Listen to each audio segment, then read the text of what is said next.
ஆண்டவராகிய இயேசுவின் நாமத்தில் உங்களை வாழ்த்துகிறேன். மீண்டுமாக ஒரு புதிய வாரத்தை நாம் காணும்படியான பலத்தை கர்த்தர் நமக்கு தந்திருக்கிறார். இன்று பரிசுத்த நாள், ஞாயிற்றுக்கிழமை.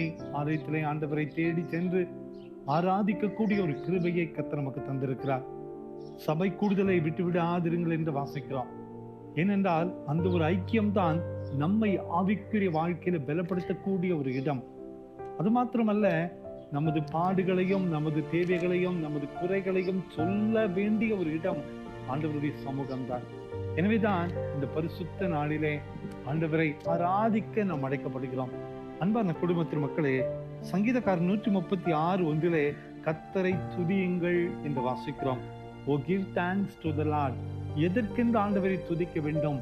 நம்ம இதுவரை நடத்தி வந்த ஆச்சரியமான அவருடைய பாதைகளை எண்ணி ஆண்டவரை துதிக்க வேண்டும். ஆண்டவரை ஆராதித்து துதிக்கக்கூடிய ஒரு இடம்தான் நமது ஆலயம். ஆண்டவருடைய சமூகத்துல போய் ஆண்டவரை துதித்து பாடுகின்ற பொழுது, நமது பாரங்களை இறக்கி வைக்கின்ற பொழுது ஒரு நீங்காத சமாதானத்தை நாம் பெற்றுக்கொள்ள முடியும். இயேசுவானவர் கூட இந்த உலகத்துல வாழ்ந்த அந்த நாட்களிலே ஆலயத்தை விட்டுவிடவே இல்லை. ஒவ்வொரு ஓய்வு நாளிலும் ஆலயம் சென்று ஆராதித்து மக்களுக்கு நம்பிக்கையான வார்த்தைகளை சொல்லியதாக தான் திருமறை காட்டுகிறது. அன்பான குடும்பத்தின் மக்களே, இன்னைக்கு நிறைய கிறிஸ்தவங்க ஆலயம் செல்லுகிறோம், ஆனால் ஆண்டவரை ஆராதிப்பதிலே சோர்ந்து போகிறோம். இன்னும் ஒரு சிலர் ஆலயத்தையே செல்லுவதில்லை, வெறுமனே ஒரு கிறிஸ்தவராக வாழ்ந்து கொண்டிருக்கிறோம். அப்படி அல்ல. இது ஆண்டவர் ஜீவன் நமக்கு வைத்திருக்கிற இந்த நாட்களில் தான் ஆண்டவரை தேடி செல்ல முடியும், அவரை ஆராதிக்க முடியும். ஆராதனையில ஏதோ ஒரு விதத்துல ஆண்டவர் நம்மோடு கூட பேச முடியும், ஏதோ ஒரு விதத்துல கர்த்தர் நம்மோடு கூட இடைப்பட முடியும். ஏனென்றால் நம் ஆண்டவர் உயிருள்ள ஒரு ஆண்டவர். இஸ்ரவேல் ஜனங்களை அழைத்து வந்து மலைகளிலே நீங்கள் ஆராதனை செய்வீர்கள், அதன் நிமித்தமாக நானே உங்களை அழைத்தேன் என்று அறிந்து கொள்ளுங்கள் என்று ஆண்டவர் சொல்லுகிறார்.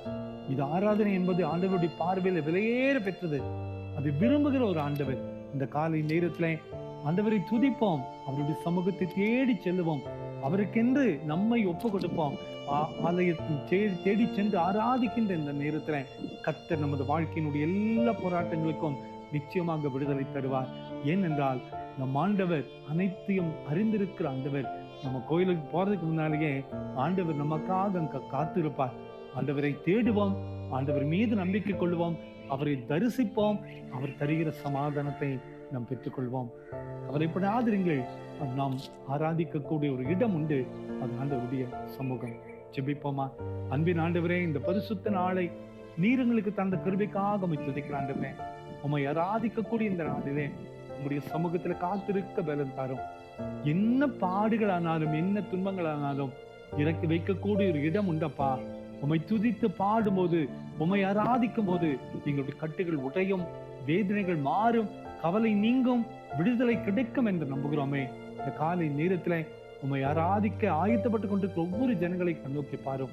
இந்த நாள் உம்மை தரிசிக்கக்கூடிய நாளாக உருவாக்கி தரும். எங்கள் கவலை கண்ணீர் எல்லாம் மாற்றும், புது பலன் பெற்று உமக்காக ஜீவிக்க பலன் தரும். இயேசுவின் மூலம் ஜெபம் எங்கள் நல்ல பிதாவே. ஆமேன், ஆமேன், ஆமேன்.